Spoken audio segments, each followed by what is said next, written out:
Hello दोस्तों, welcome to our channel Tech Thrust. इस video के माध्यम से हम देखेंगे आरआरबी एएलपी का सेट देखेंगे जो इस सेट में टोटल नंबर ऑफ क्वेश्चन जो होता है 75 क्वेश्चन होता है। और हम इसमें देखने वाले हैं सिर्फ और सिर्फ हम देखने वाले हैं इसमें टोटल क्वेश्चन जो होता है 75 क्वेश्चन होता है। और सिर्फ हम देखने वाले हैं जनरल साइंस का देखेंगे और जनरल स्टडी का क्वेश्चन देखेंगे। और इसमें जनरल साइंस देख लेंगे और जनरल स्टडी का क्वेश्चन देख लेंगे, जो कि इसमें टोटल नंबर ऑफ क्वेश्चन जो होता है 75 होता है। और रेस्ट क्वेश्चन जो होता है मैथ से होता है और रीजनिंग से होता है, जो हम इस पोर्शन को देखने वाले हैं। इसमें मेरा फर्स्ट क्वेश्चन क्या बोलता है, इंटरनेट के संदर्भ में आईएसपी का पूर्ण रूप क्या है। तो आईएसपी का पूर्ण रूप क्या है, तो आईएसपी का पूर्ण रूप होता है इंटरनेट सर्विस प्रोवाइडर। आईएसपी का पूर्ण नाम क्या होता है, इंटरनेट सर्विस प्रोवाइडर। तो ऑप्शन नंबर बी जो हो जाएगा करेक्ट हो जाएगा, आंसर हो जाएगा इसका। नेक्स्ट क्वेश्चन देखते हैं, हृदय के छवि बनाने के लिए पराश्रय मतलब कि अल्ट्रासोनिक तरंगों के परावर्तन का उपयोग करने वाली तकनीक को क्या कहा जाता है। तो हृदय के छवि बनाने के लिए अगर वैसा किया जाता है तो कौन सा टेक्निक का यूज किया जाता है। तो देखिए, इकोकार्डियोग्राम नहीं होता है, इकोकार्डियोग्राफी होता है। तो ऑप्शन नंबर सी जो हो जाएगा इसका आंसर हो जाएगा। सोनोग्राफी नहीं होता है, अल्ट्रासोनोग्राफी ये भी नहीं होता है। तो ऑप्शन नंबर सी जो हो जाएगा सही हो जाएगा। नेक्स्ट क्वेश्चन देखते हैं, निम्नलिखित में से कौन सी प्रक्रिया कार्बन डाइऑक्साइड वातावरण से हटाती है। हम देखिए, ये जो क्वेश्चन है बहुत ही इंपॉर्टेंट क्वेश्चन है। इसमें क्या बोलना चाह रही है, निम्नलिखित में से कौन सी प्रक्रिया जो है वातावरण से कार्बन डाइऑक्साइड को हटाती है। जैसे कि बताते हैं आपको, देखिए वातावरण से कार्बन डाइऑक्साइड को कब हटाया जाता है, जब प्रकाश संश्लेषण होगा। प्रकाश संश्लेषण के माध्यम से पेड़ पौधे जो होंगे दिन के समय में कार्बन डाइऑक्साइड को ग्रहण करेंगे और ऑक्सीजन को छोड़ेंगे। जैसे कि कार्बन डाइऑक्साइड को ग्रहण करेंगे और ऑक्सीजन को छोड़ेंगे। तो इसी के क्रम में देखिए, कार्बन डाइऑक्साइड को लेंगे और ऑक्सीजन को छोड़ेंगे तो क्या होगा, तो कार्बन डाइऑक्साइड जो वातावरण से हटेगी किसके माध्यम से, तो प्रकाश संश्लेषण के माध्यम से। नेक्स्ट क्वेश्चन देखते हैं, मानव हाइपोथैलेमस ग्रंथि कहाँ होती है। तो देखिए, मानव के हाइपोथैलेमस ग्रंथि जो होता है ब्रेन में होता है।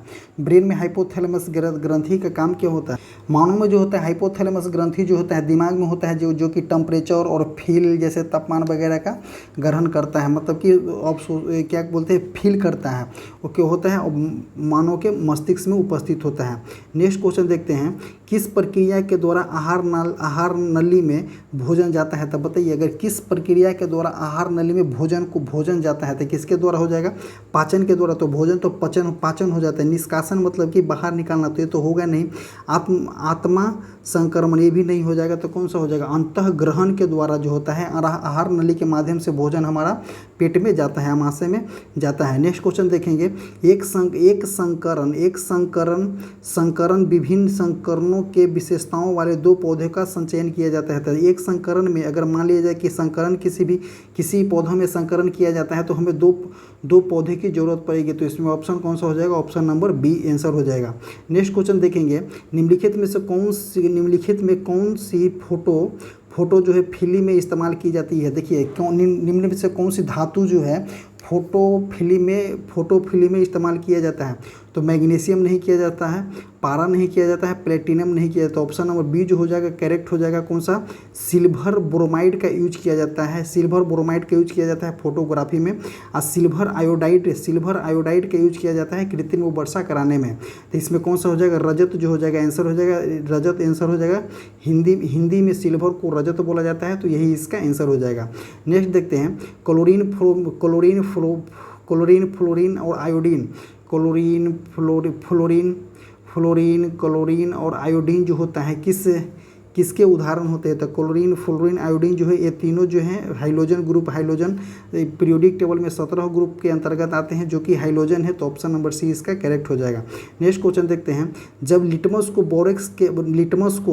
बोरेक्स से विलयन में लिया जाता है तो क्या हो जाएगा। जब लिटमस को अगर हम बोरेक्स के विलयन में लेंगे तो क्या हो जाएगा, गुलाबी कलर नहीं होगा, नीला कलर हो जाएगा, नारंगी नहीं हो जाएगा, लाल भी नहीं होगा। तो कौन सा हो जाएगा, नीला कलर हो जाएगा।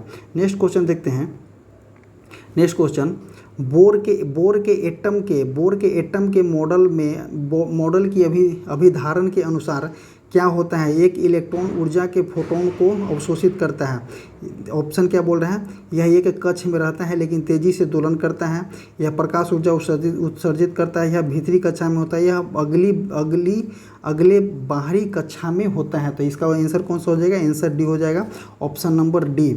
नेक्स्ट क्वेश्चन देखेंगे, अंगूठा हो जाएगा, तर्जनी हो गया, मध्यमा हो गया, एक दूसरे के लंबवत होता है। जैसे कि मान लीजिए ये अंगूठा हो गया, ये तर्जनी हो गया और ये मध्यमा हो गया, मिडिल फिंगर हो गया, ये हो गया इंडेक्स फिंगर हो गया, ये हो गया थंब हो गया, ये हो गया मिडिल फिंगर हो जाएगा। ठीक है, यह तर्जनी चुंबकीय क्षेत्र की, तर्जनी जो होता है चुंबकीय क्षेत्र की दिशा दिखाता है और इंगित करता है। अंगूठा जो होता है चालक की गति मतलब कि एम, इसको कलर चेंज कर लेते हैं, चालक की गति मतलब कि एम, ये हो जाएगा चुंबकीय क्षेत्र की दिशा, और मध्यमा जो होता है करंट की दिशा को बताता है।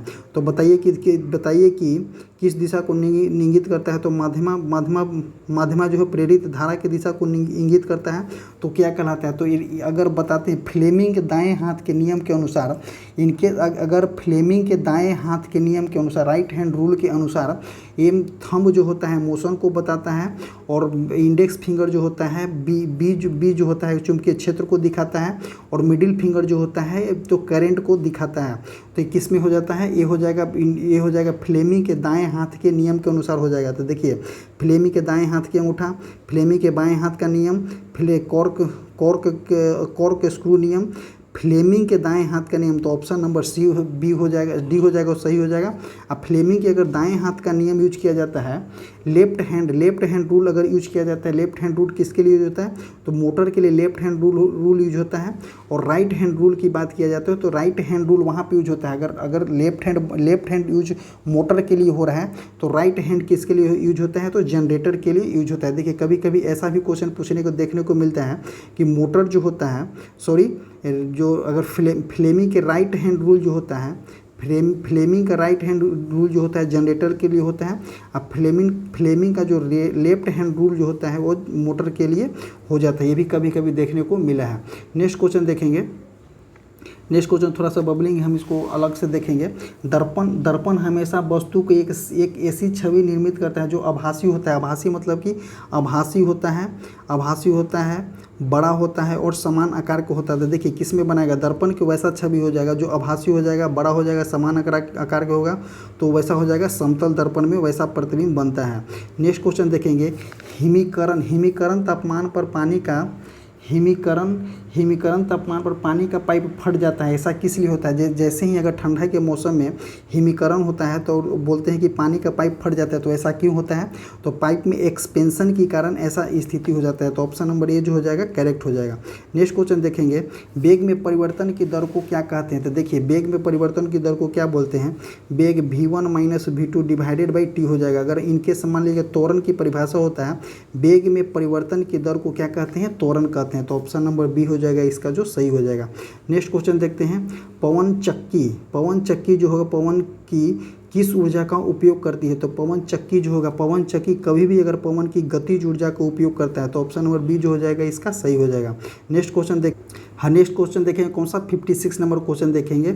इनमें से किसने मौर्य प्रशासन में अध्यक्षों को विभिन्न विभागों के अधीक्षकों के रूप में उल्लेखित किया था। तो किन्होंने किया था, विभिन्न विभागों के अध्यक्षों के क्यों क्या बोलते हैं, मौर्य प्रशासन में अध्यक्षों को विभिन्न विभागों के अधीक्षकों के रूप में उल्लेखित किया था। तो कौन सा था, कौटिल्य इसका आंसर हो जाएगा, क्योंकि मौर्य वंश का जो प्रधानमंत्री जो था वो कौटिल्य ही था। तो इसका आंसर कौन सा हो जाएगा, ऑप्शन नंबर ए हो जाएगा जो करेक्ट हो जाएगा।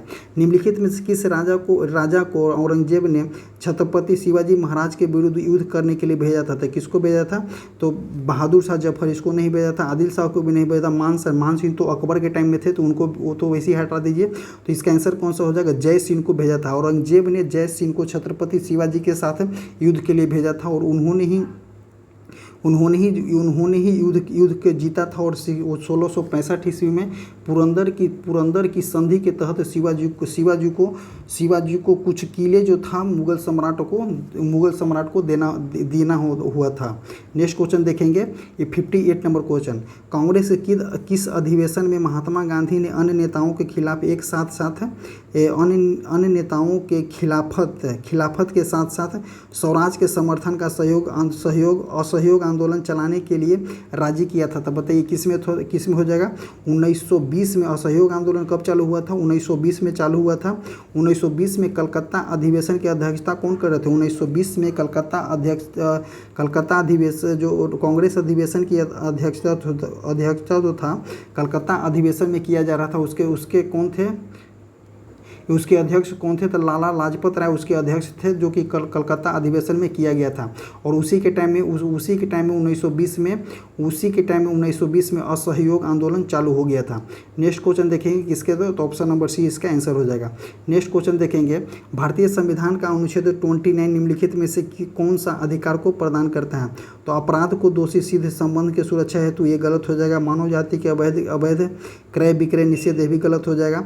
धार्मिक आधार का कर निषेध की बात नहीं करता है। तो अनुच्छेद 29 और अनुच्छेद जो होता है 30 जो होता है अल्पसंख्यकों के हितों के संरक्षण की बात करती है। तो ऑप्शन नंबर सी जो हो जाएगा करेक्ट हो जाएगा। नेक्स्ट क्वेश्चन देखेंगे, भारतीय संविधान का अनुच्छेद 15 के संबंध में है, 15 के संबंध में बता रहा है। अब भारतीय संविधान का अनुच्छेद 15 किससे संबंधित है? स्वतंत्रता का अधिकार, तो स्वतंत्रता का अधिकार नहीं हो जाएगा। समानता का अधिकार, शिक्षा का अधिकार, शोषण के विरुद्ध अधिकार, तो अनुच्छेद 15 की बात किया जाता है। तो अनुच्छेद 15 जो होता है समानता का अधिकार से रिलेटेड है। नेक्स्ट क्वेश्चन देखेंगे, पहला लोकपाल विधेयक भारत की संसद में कब पेश किया गया था? तो अगर पेश किया जाता है, बताया जाता है कि पहला लोकपाल विधेयक भारत की संसद में कब पेश किया गया था?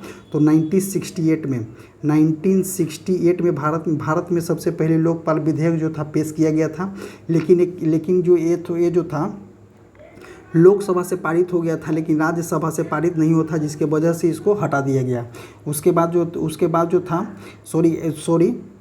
इसको शुरू से देखते हैं कि क्या बोल रहे हैं, पहला लोकपाल विधेयक भारत की संसद में कब पेश किया गया था? तो 1968 में पेश किया गया था। और 1969 में लोकसभा से पारित कर दिया गया था और राज्यसभा से पारित नहीं किया गया था। ठीक है, और देखते हैं अब लगभग 8 असफल प्रयास हुआ था और बीच में प्रयास किया गया था, लेकिन वो सब जो प्रयास जो था असफल हो गया था।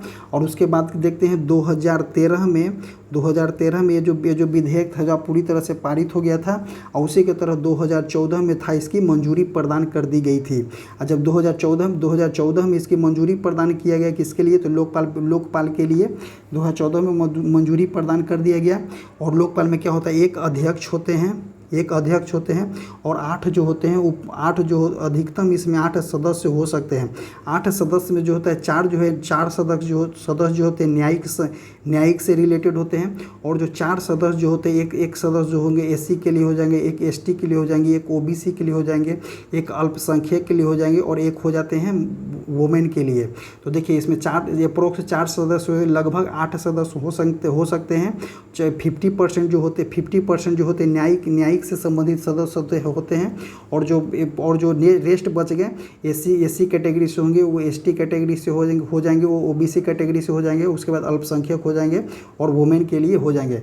और पहला लोकपाल अध्यक्ष कौन थे? तो 23 मार्च 2019 को पहला लोकपाल अध्यक्ष कौन थे? तब पिनाकी चंद्र घोष थे पहला लोकपाल अध्यक्ष।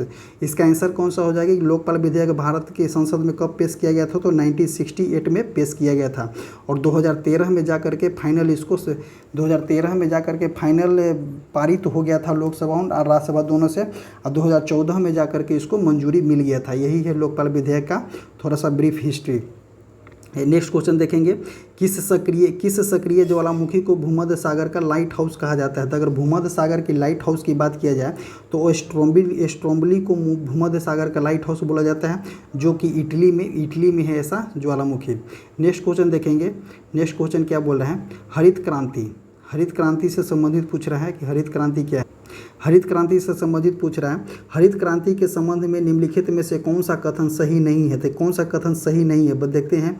इसमें समय के साथ निवेश घटता जाता है तो गलत है, ये तो गलत है। समय के साथ जो है निवेश घटेगा नहीं, निवेश बढ़ते जाएगा, तो ऑप्शन नंबर यही सही हो जाएगा।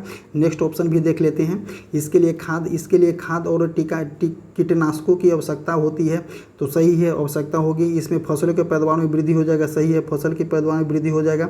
इसमें अधिक उपज देने वाले किस्मों के बीज का उपयोग हो जाएगा, तो ये भी सही हो जाएगा। तो इसका आंसर कौन सा हो जाएगा, इसका आंसर हो जाएगा यही सही हो जाएगा, जो कि इसमें से नहीं है। ऑप्शन जो था ऑप्शन ये सही हो जाएगा। नेक्स्ट क्वेश्चन देखते हैं। एक अर्थव्यवस्था वह स्थिति है जब मुद्रास्फीति और बेरोजगारी दोनों उच्च स्तर पर होते हैं, तो यह किस रूप में जाना जाता है। तो जब अर्थव्यवस्था में मुद्रास्फीति और बेरोजगारी दोनों उच्च स्तर पर होता है तो उसको क्या बोला जाता है, निष्पन्द स्फीति बोला जाता है। नेक्स्ट क्वेश्चन देखेंगे।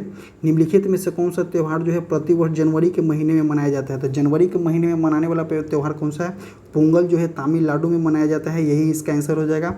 ओणम जो होता है केरल में मनाया जाता है। उगादी जो होता है कर्नाटक में मनाया जाता है। उगी पर्व जो होता है, गुड़ी पर्व जो होता है महाराष्ट्र में मनाया जाता है। और इसका आंसर कौन सा हो जाएगा, पोंगल जो होता है जनवरी महीने में 14 से 15 के आसपास मनाया जाता है तमिलनाडु में। नेक्स्ट क्वेश्चन देखेंगे। भारत की पहली राष्ट्रीय संगीत नृत्य एवं नाटक एकेडमी कौन सी है। तो भारत की पहली की बात पूछ रहा है। इसका आंसर कौन सा हो जाएगा, आंसर हो जाएगा संगीत नाटक एकेडमी। इसकी गठन कब किया गया था, तो गठन किया गया था 31 मार्च 1953 को इसका गठन किया गया था, और यही उसका फर्स्ट हो जाएगा। नेक्स्ट क्वेश्चन देखेंगे। किस संगठन के साथ नीति आयोग ने सतत विकास लक्ष्य SDG का समझौता ज्ञापन पर हस्ताक्षर करके 3 वर्ष की साझेदारी शुरू की है। तो किसके साथ शुरू किया है, तो CII के साथ शुरू किया गया है। नीति आयोग क्या है, तो नीति आयोग का देखेंगे, इसका फुल नेम देखेंगे national institute of transforming India, इसका फुल फॉर्म हो जाएगा। और नीति आयोग का गठन कब किया गया था, तो 1 जनवरी 2015 को इसका गठन किया गया है नीति आयोग का। नेक्स्ट क्वेश्चन देखिए।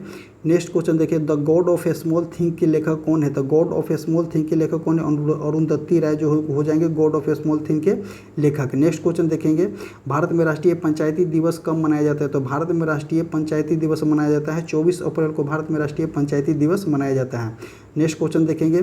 डॉक्टर लक्ष्मी नारायण सुब्रमण्यम भारतीय हैं जिन्हें 2021 में प्रतिष्ठित पद्म भूषण से सम्मानित किया गया है। तो किसके लिए प्रतिष्ठित थे, तो पद्म भूषण के लिए सम्मानित किया गया है। किसके लिए, तो गिटार वादक थे, सितार वादक, पियानो वादक, वायलिन वादक थे। किसके लिए थे, ये बजाते थे क्या, ये वायलिन वादक थे। नेक्स्ट क्वेश्चन देखेंगे। ब्रिक्स डेवलपमेंट बैंक को अब किस नाम से जाना जाता है। ब्रिक्स डेवलपमेंट बैंक को अब जाना जाता है NDB के नाम से जाना जाता है, न्यू डेवलपमेंट बैंक के नाम से जाना जाता है। तो ऑप्शन नंबर सी जो हो जाएगा करेक्ट हो जाएगा। ब्रिक्स के देख लेते हैं। BRIC, जब BRIC का गठन कब किया गया था, तो 2009 में किया गया था। और इसी के तरह का BRICS के गठन कब किया गया था, तो इसका गठन हुआ था कब, 15 अप्रैल 2010 को। तो BRIC का मतलब क्या होता है, ब्राज़ील, रसिया, इंडिया और चाइना। और उसी के साथ अगर एक और जुट गया था कब, 2009 में ये चारों मिल करके एक संगठन के स्थापना किए थे, ब्राज़ील, रसिया, इंडिया और चाइना, कब, 2009 में। उसके बाद 2010 में देखते हैं ब्राज़ील, रसिया, इंडिया, चाइना, साउथ अफ्रीका। और 15 अप्रैल 2010 को साउथ अफ्रीका शामिल हुआ था। तो इसके लास्ट में लगे ब्रिक्स। और बताते हैं उसको। अगर न्यू डेवलपमेंट बैंक की स्थापना कब किया गया था, तो न्यू डेवलपमेंट बैंक की स्थापना 15 से 16 जुलाई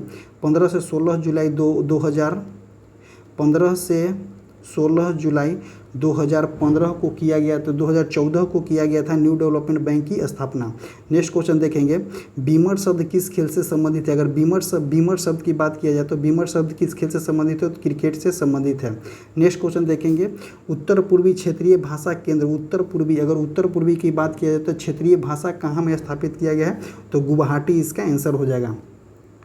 गुवाहाटी इसका आंसर हो जाएगा। नेक्स्ट देखेंगे, भारत का स्टैच्यू ऑफ यूनिटी जो होता है, भारत का स्टैच्यू ऑफ यूनिटी किस राज्य में अवस्थित है? तो स्टैच्यू ऑफ यूनिटी की बात किया जाए तो कहाँ में अवस्थित है? गुजरात में अवस्थित है, जो कि 31 अक्टूबर 2018